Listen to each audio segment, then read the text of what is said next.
Hello and welcome to TaleTalk English. Today's story is emotional, heartfelt, and full of difficult choices, hidden feelings, and painful truths. It will also help you improve your English listening and vocabulary through simple conversations and real-life emotions. As you listen, try to imagine every scene, every expression, and every feeling. This is the stories of a man who married the woman who saved his life only to discover that gratitude could never become true love. My name is Ethan. I am 35 years old, and every morning I wake up beside a woman who loves me with all her heart. Her name is Grace. She smiles when she opens her eyes, and the first thing she says is always, "Good morning." I answer with a smile of my own, "Good morning." To everyone around us, we are the perfect couple.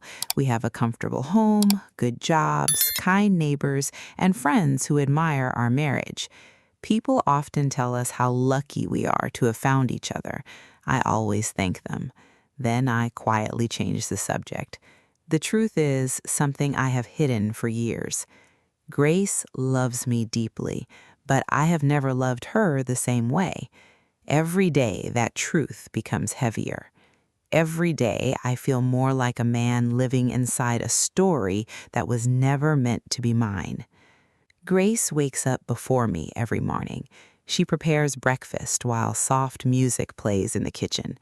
The smell of fresh coffee fills the house before I even leave the bedroom. She remembers every little thing I like. She knows how much sugar I put in my coffee. She knows I dislike cold toast. She even places a small chocolate beside my plate every Friday because she knows it makes me smile, or at least she thinks it does. Before I leave for work, she kisses my cheek and hands me my lunch.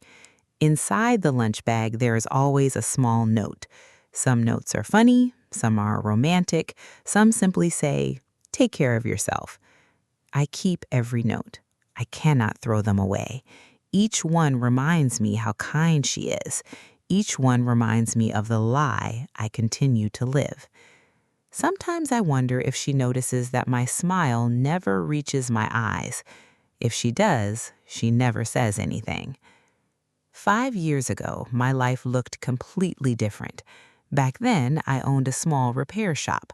I fixed computers and phones. The business started well, and I believed I had finally found success. Then, everything changed. A large company opened only a few streets away. They offered lower prices and faster service. Customers slowly disappeared. Month after month, I lost money. I borrowed more than I could repay.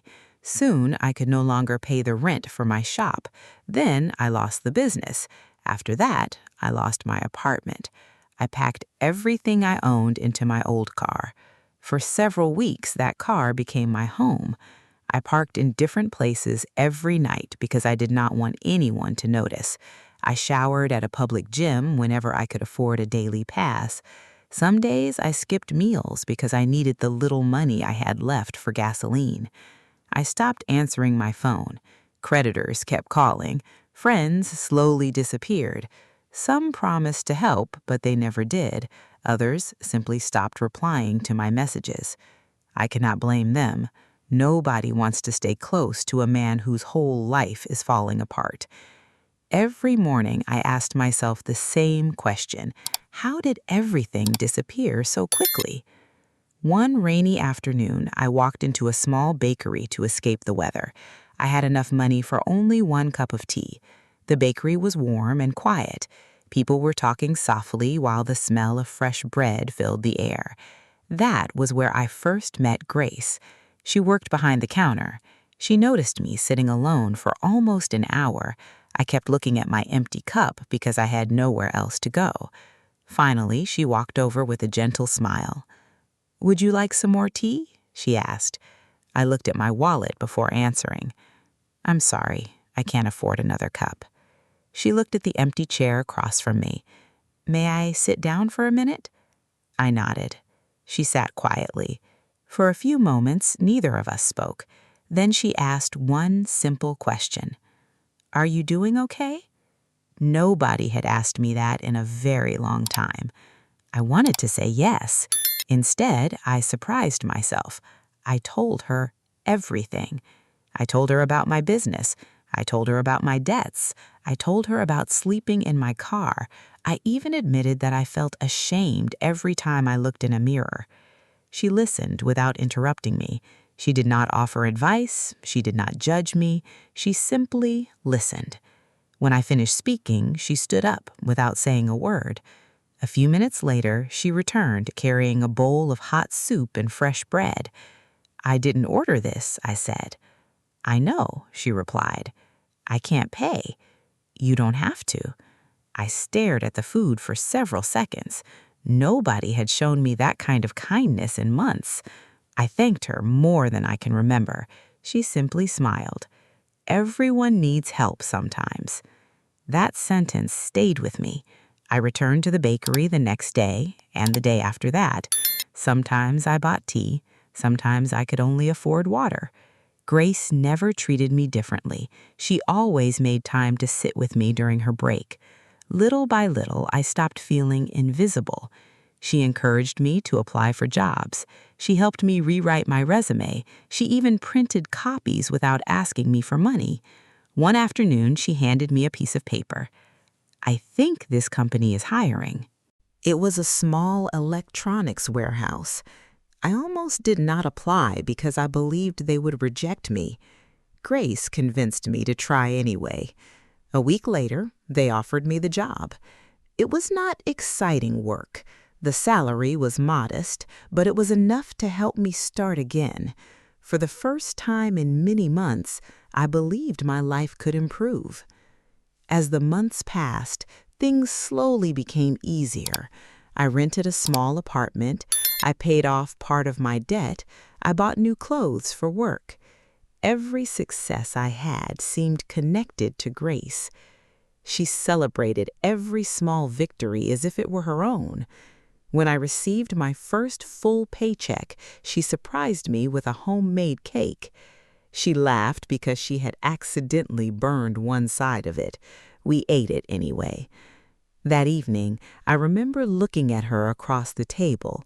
She looked so happy, so proud. She believed in me when I no longer believed in myself. I felt something very powerful. It filled my chest every time I saw her. I believed it was love. Now I know it was gratitude. But at the time, I could not tell the difference. A few months later, we took a walk beside the river after dinner. The city lights reflected on the water. People passed by, laughing with their families. Grace slipped her hand into mine. It felt natural, comfortable, safe. I stopped walking. She looked at me with curious eyes. I took a deep breath. "Grace," I said, "when everyone else walked away, you stayed." She smiled but remained silent. "You gave me hope when I had none." Her eyes began to fill with tears. "I don't ever want to lose you." Without thinking any longer, I asked her to marry me. She covered her mouth with both hands. Then she nodded before I had even finished speaking. "Yes," she whispered. "Yes, Ethan." She cried with happiness. People walking nearby even applauded when they realized what had happened. I laughed. She laughed.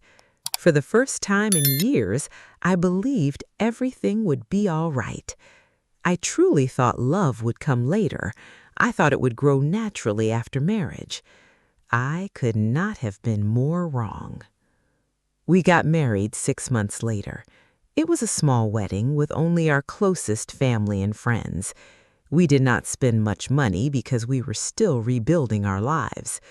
Grace said she did not care about expensive flowers or a fancy hotel. "The only thing I want," she told me, "is to grow old with you." Everyone smiled. I smiled too. At that moment, I believed I wanted the same future. The first year of our marriage was peaceful. I worked hard at the warehouse and was soon promoted to supervisor. My salary increased, and life became more comfortable. We moved into a larger house with a small garden. Grace planted colorful flowers, and every weekend she worked outside with a smile on her face. She loved creating a home. She loved making every room warm and welcoming. She often said, "A house becomes a home because of love." Every time she said those words, I felt a small pain inside my heart. At first, I thought the feeling would disappear. Instead, it became stronger. I noticed little things about myself. When she held my hand, I felt comfort, but not excitement. When she kissed me goodbye before work, I felt grateful, but not deeply moved. When she talked about our future, I listened carefully, yet something inside me remained silent. I tried to ignore those feelings. I told myself that real love was different from the love shown in movies. I believed marriage was a choice, not only an emotion. For a while, those thoughts helped me sleep at night. Then one evening, everything changed. Grace had planned a surprise for our anniversary. When I came home from work, the dining room was covered with candles. My favorite meal was waiting on the table. Soft music played in the background. She had even framed one of our wedding photographs and placed it beside my plate. "This is still my happiest day," she said with shining eyes. I looked at the photograph. She looked happier than anyone I had ever seen. I looked at my own face. My smile was there, but now I recognized it. It was the same smile I wore every single day, a smile that looked real, a smile that hid the truth. That night, after Grace had fallen asleep, I stayed awake for hours. I kept asking myself one question: was I giving her the life she deserved? The answer frightened me. No. A few weeks later, I met an old friend by chance. His name was Noah. We had worked together years before I opened my repair shop. We had not seen each other in almost 6 years. We met at a coffee shop and spent nearly 2 hours talking. He asked about my wife. I showed him a picture of Grace. "She looks wonderful," he said. "She is. You must be very happy." I opened my mouth to answer. Nothing came out. Noah looked at me carefully. Then he asked quietly, "What's wrong?" For a moment, I almost lied. Instead, I told him the truth. "I care about her," I said. "I respect her. I owe her everything. But—" I could not finish the sentence. Noah understood anyway. "You don't love her," he said softly. Hearing those words from another person felt like someone had opened a locked door inside my mind. I stared into my coffee without speaking. "You should have told yourself that before the wedding," Noah finally said. "I know. What are you going to do now?" "I don't know." He sighed. "The longer you wait, the more painful it will become." His words stayed with me for weeks. At home, Grace noticed that I had become quieter. She asked me many times if work was stressful. I always blamed my job. She believed me, or perhaps she wanted to believe me. One Saturday morning, she surprised me with tickets for a weekend trip to the mountains. She had been saving money for months. "I wanted us to make more beautiful memories together," she said. The mountains were peaceful. We walked through forests. We watched the sunset from a hill. We laughed together. Anyone watching us would have believed we were deeply in love. Sometimes I almost believed it myself. But every happy moment ended with the same empty feeling. I realized I was trying to force something that simply was not there. Several months passed. Then, on my birthday, Grace organized another surprise. When I opened the front door, our living room was full of family and friends. Everyone shouted, "Happy birthday!" Grace ran toward me and wrapped her arms around me. I wanted this day to be special, she whispered. I thanked everyone. I smiled for every photograph. I laughed at every joke. But inside, I felt like an actor performing on a stage. When the guests finally left, I looked around the quiet house. Wrapping paper covered the floor. Half-eaten cake still sat on the table. Grace rested her head on my shoulder. I love seeing you happy, she said. Her words almost broke me. She believed every smile had been real. A month later, I became seriously ill with pneumonia. The doctor ordered me to stay home for almost 2 weeks. Grace took time off from her own job without hesitation. She cooked every meal, she gave me medicine exactly on time, she checked my temperature during the night. Whenever I woke up coughing, she was already beside me with a glass of water. One evening, I opened my eyes and saw her sleeping in the chair next to my bed. She looked exhausted. Dark circles had formed under her eyes because she had barely slept. She had sacrificed her own health just to take care of me. Tears filled my eyes, not because I loved her, because I knew I could never give her back what she deserved. When I recovered, I made a decision. I would tell her everything. Then fear returned. I imagined her crying. I imagined destroying her life. So I waited. One more week, then another. Every day that passed made the truth even heavier. One Friday evening, Grace prepared dinner earlier than usual. She seemed unusually excited. There were candles on the table, fresh flowers stood in a vase. She had cooked every one of my favorite dishes. After dinner, she reached across the table and held both of my hands. "Ethan," she said with a bright smile, "I've been thinking about our future." My heart suddenly felt heavy. "I think we're ready." "Ready for what?" I asked. She smiled even wider. "I want us to have a baby." The room became completely silent. She continued talking happily about names, schools, birthdays, family vacations, and bedtime stories. I barely heard her. My heart was beating so loudly that it covered every other sound. A child. She wanted to build a family. She wanted to bring a new life into a marriage built on a truth she did not know. I looked into her hopeful eyes. She was imagining years of happiness. I was imagining years of lies. In that moment, I finally understood something. Staying silent was not kindness, it was selfishness. I had been protecting myself from guilt while allowing her to dream about a future that did not exist. She deserved honesty, even if honesty broke both our hearts. I took a long, slow breath. My hands were shaking. "Grace," I whispered. She smiled. "Yes? There is something I should have told you a long time ago." Her smile slowly faded. The room felt colder. "I have been afraid every single day, not because of you, never because of you. You are the kindest person I have ever known. You saved my life when no one else would." Tears appeared in her eyes. I could barely continue. "When I asked you to marry me, I believed gratitude would become love." A single tear rolled down her cheek. "I waited for that feeling to grow." It never did. Silence filled the room. Neither of us moved. Finally, Grace asked the question I had feared for years. "So, you never loved me?" I closed my eyes. I wanted to. When I opened them again, she was crying quietly. Not shouting, not blaming me, just crying.